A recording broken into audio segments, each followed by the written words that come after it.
Assalomu alaykum. Qanavinglar yaxshimi? Obdan turib Bugun biz Qum bosgan shahar romanining davomini o'qishni boshlaymiz. 11-bob. Qani kim podsho bo'ladi? Yangi hokimning lashkarlari bilan xalq orasida bo'lgan to'qinishni anglab, shahar xalqi O'stan bo'yidagi maydonga taraf-tarafdan kelishmoqda edi. Paranjilarining ustidan gullik belbog'larni chigib olgan savdogarlar, Yelili tonur beshidan tushgachga badanidan ter va issiq nonning puruq kelib turgan navoiylar, kiyimlari maylishib paqirab ketgan qassoblar, qo'llari qorgul va siraj yuqi bo'lib qaraygan mo'zdozlar, soat setiq uchun chiqqan xotinlar, nima vaqa bo'lganligini bilish uchun bu yillarni so'zib to'pning o'ttirisi qisilishadi. Hokimning lashkarlari allabirli bu yerdan qochib jinini daldiga olgan bo'lsa-mu, ular bilan tutishganlarning texicha qini qizib turadi. Oy xaloyiq, dedi supurga kimdir biri shu yerga chiqarib qo'ygan harvaning ustiga chiqib. Bizni nima deb boshqalar avatgan hokim boshqurg'idak, bizning o'z oqsoqollarimiz qani? Rost aytsan, deb churqirashdi xalq. Yantoq oqsoqol ular qayaga ketdi? Bizni o'zimizni oqsoqollar boshqursin. Elning bir beshi bo'lish kerak-da, deb so'zni davom qildi supurga. Bo'lmasa yotlar kelib bugünkidek qonimizni siqadigan ish bo'ladi. Yantoq oqsoqol qaytib kelguncha uning o'rniga ordimizdan bir oqsoqol ko'stayli. Bizga xalqning beshiga kun tushganda qochib ketilgan undaq oqsoqolingning nima kerki?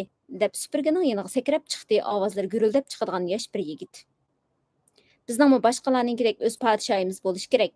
Mana, shaharning butun jamoati mush maydon turibdi. Biz naq podshoning o'zini saylab chiqayli. Nima deyotganda mavu xalq, deb hayron bo'ldi heliqi vijikmanda.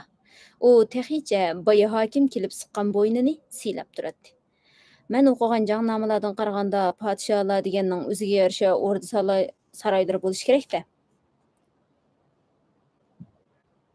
Sen avval kimning podsho bo'lganligini ko'rsat. Biz uningga boshqalarninkidan katta saroylarni selib beramiz. Qani kim podsho bo'ladi? Supurgi bo'lsin, deb varqardi beri. U jahon aralab ko'p ishlarni ko'rgan. Bo'lmaydi, deb darhol rad qildi supurgi. Men elning mundaq cho'ng ishining o'tisidan chiqolmayman.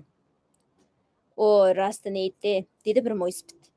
Supurgiga o'rda ichida qamalib o'tirishning o'zi bir azob. O bo'lg'us podshoyimizning qo'shni ellarni kezib yuradigan elchisi bo'lsa bo'ladi. O turib sarrab qandoq, deb vaqirdi to'p ichidan biri.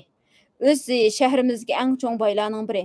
Qaranglar, uning shapburti, kelishgan bastimi podsholikqa loyiq. Bo'lmaydi, deb ma'qul ko'rmadi bir necha elan. U 4-xotinning ustiga yaqinda 5-xotinni olmoqchi bo'ldi. Shumi musulmonchilik qopdimi? Savdo qilib borgan har bir yerda ip tashlab qo'ygan maxfiy xotinlarim chiqdi ham. Insof kerak-da. Ana ovi supurgining hozirgacha bir xotini yo'q. Odamlar orasida kirilib turgan turdi sarrab bu gaplarni anglab beshini ichiga tiqib kichiklab ketgandek bo'ldi-da, ko'zdan g'oyib bo'ldi. Oy xaloyiq. Buni tashaxun tevibchi.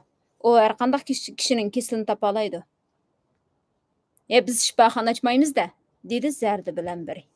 Loyiq emas, deb churqirashdi boshqalarmi. Uning kesel ko'rman deb kirib, eri xotinlarning uyida nima ishlarni qilib yurganini kim bilmaydi? Insof bilan so'zlanglar, musulmonlar. Meni saylamsanglarmi, saylamanglar. Mening sha'nimga ondaq noloyiq gaplarni qilmanglar, deb g'o'dirab ketdi. Mavi sodiq tamchichu. Bo'lmaydi. O'tgan yil qo'shnisini qo'ldagi kesak cho'qiydigan kalki bilan urib o'ldirib qo'yg'il tasliq qolgan u. Emir qassob, senchu bozorda var vaqiraysan, podsho qilib qo'ysaq aplashtirib olaysanmi? Qo'yinglar unda qassobni, tarozda odil emas u, qip-qizil o'g'ri. Mavi turoq kesketchichu. Shumi gapmi? Odam tepilmagandek bir keskakchini podsho qilib olsa haq nim deydi? Nimancha ahonat bu? Sizlarga meni podsho saylanglar dedimmi?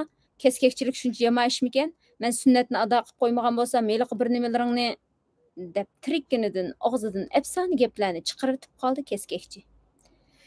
Biz nima uchun buni to'xta do'karni ko'rsatmaymiz? Deb vaqirdi biri tozimi yo'g'on qo'zoq solgan kishini sharatlab turib.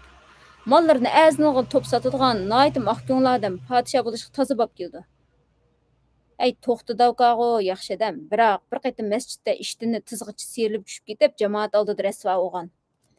Maydondagilar paroqqa kulishib ketdi.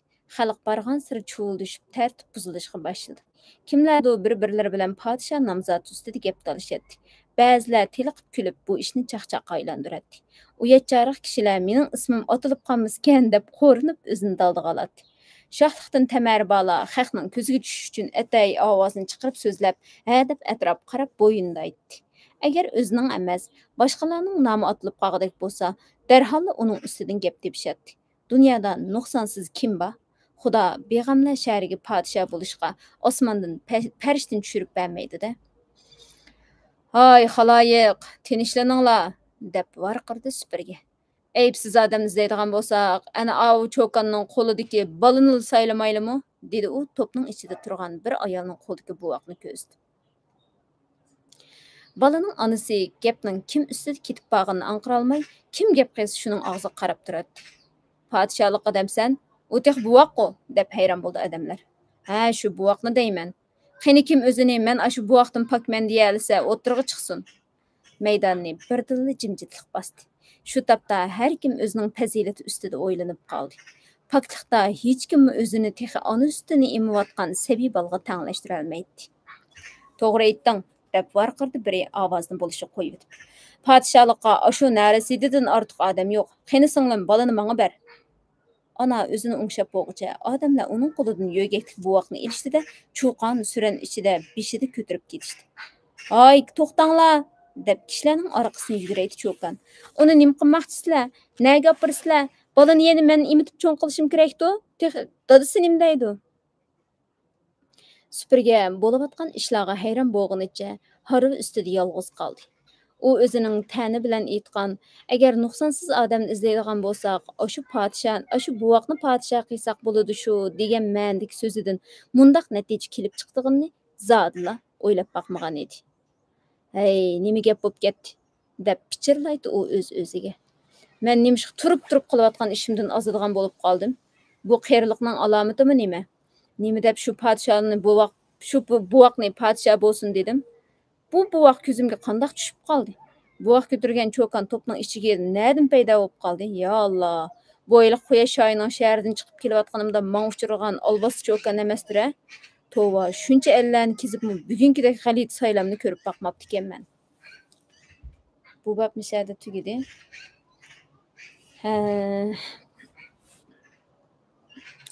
Nayt cho'ng ishlarni xiyol qiladigan odamlar. Kelgusida men cho'ngroq bir ishlarni qilaman deydiganlar cho'qim hayotining nayt pokiz bo'lishiga bek diqqat qilish kerak. Albatta, insonlar gap so'zdan yoki keyindagi dushmanlar bu narsalardan xoli bo'lolmaydi. Kichik chig'imizda cho'ng opam duo qilsa, davomli Xudoyim ishni fasoddan, quruqsiz quruq da'vatdan saqlag'aysan deb qilsa. Quruq so'z, quruq da'vat degan nima? O'l so'z, o'l da'vat qanday bo'ldi deb chaqchaq qilganlarim esimda-chu.